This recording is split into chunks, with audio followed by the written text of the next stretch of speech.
আসসালামু আলাইকুম।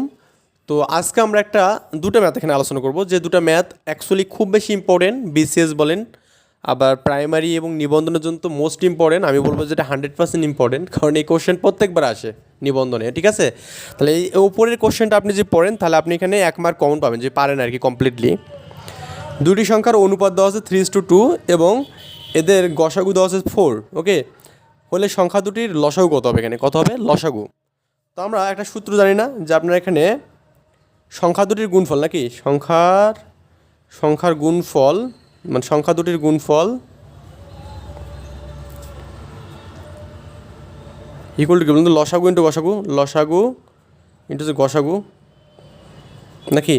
তো লসাগু গসাগুর গুণফল হবে কি বলুন তো? সংখ্যা দুটোর গুণফলের সমান হবে এখানে, এটা আমরা সূত্র জানি। এখন যেহেতু আমাদের এখানে অনুপাত দেওয়া আছে সংখ্যা দুটো, তার মানে কি আমাদের এটাকে আমি যদি সংখ্যা যে কমন এক্স ধরি এখানে, তার মানে 3x এবং কি 2x হচ্ছে দুটো সংখ্যা। তাহলে দুটো সংখ্যা হচ্ছে আমাদের কী বলুন তো আপনার এখানে, যে 3x ইন্টু কত 2x, এই হলো দুটো সংখ্যা এখানে, ঠিক আছে? এখন এই দুটো সংখ্যা যদি আমাদের 3x এবং 2x হয়, তার মানে কি এই এক্স কিন্তু আমাদের কি গসাগু এখানে। আমরা গসাগু সবাই জানি এখানে, যে যেটা কমন হচ্ছে সেটা হচ্ছে গসাগু। তার মানে এখানে এই দুটো সংখ্যার মধ্যে কিন্তু এক্স কিন্তু আমাদের কমন এখানে, তাই না? বা আপনি এখানে যদি 3x এবং 2x কই যে আগের নিয়মে করেন, তাহলে এক্স দিয়ে ভাগ যাবে। তো এক্স দিয়ে গেলে এটা 3 হবে, এটা কত 2 হবে। তার মানে এক্স দিয়ে দুটোকে ভাগ করা গেল, মানে কি এক্স হচ্ছে আমাদের গসাগু। তো এখানে গসাগুর মান দেওয়া আছে কত 4, তার মানে এক্স ইকুয়াল কত বলা যাবে 4 বলা যাবে, ঠিক আছে? এক্স মানে কি এখানে 4 দেওয়া আছে এখানে। তাহলে আমাদের এক্স যদি 4 হয়, তাহলে আমাদের সংখ্যা দুটো কত হবে এখানে? এখানে দেখুন প্রথম সংখ্যাটা কি 3 ইন্টু 4 মানে কত 12, আর 2 ইন্টু 4 মানে কত এখানে 8। তো সংখ্যা দুটোর গুণফল কত 12 ইন্টু 8 ইজ ইকুয়াল টু কি লসাগু এবং গসাগু গুণফল।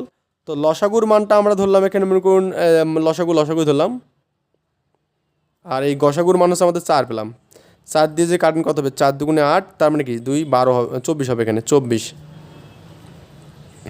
তার মানে হচ্ছে লসাগু কত হবে এখানে বলুন তো? 24 হবে এখানে, ঠিক আছে? তাহলে এটা আমাদের অ্যান্সার হবে কত 24। এটা এমসিকিউ ছিল, আমি এটা এভাবে লিখছি আর কি, ঠিক আছে? এটা অ্যান্সার হবে 24।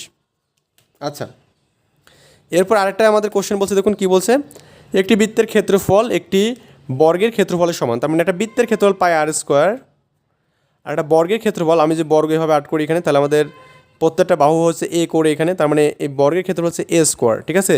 তাহলে পাই আর স্কোয়ার ইকুয়াল টু কী লেখা যাবে এখানে? এ স্কোয়ার লেখা যাবে। এটা হচ্ছে আমাদের এখানে কোশ্চেনে বলা আছে এখানে, ঠিক আছে? একটা বৃত্তের ক্ষেত্রফল একটা বর্গের ক্ষেত্রফলের সমান।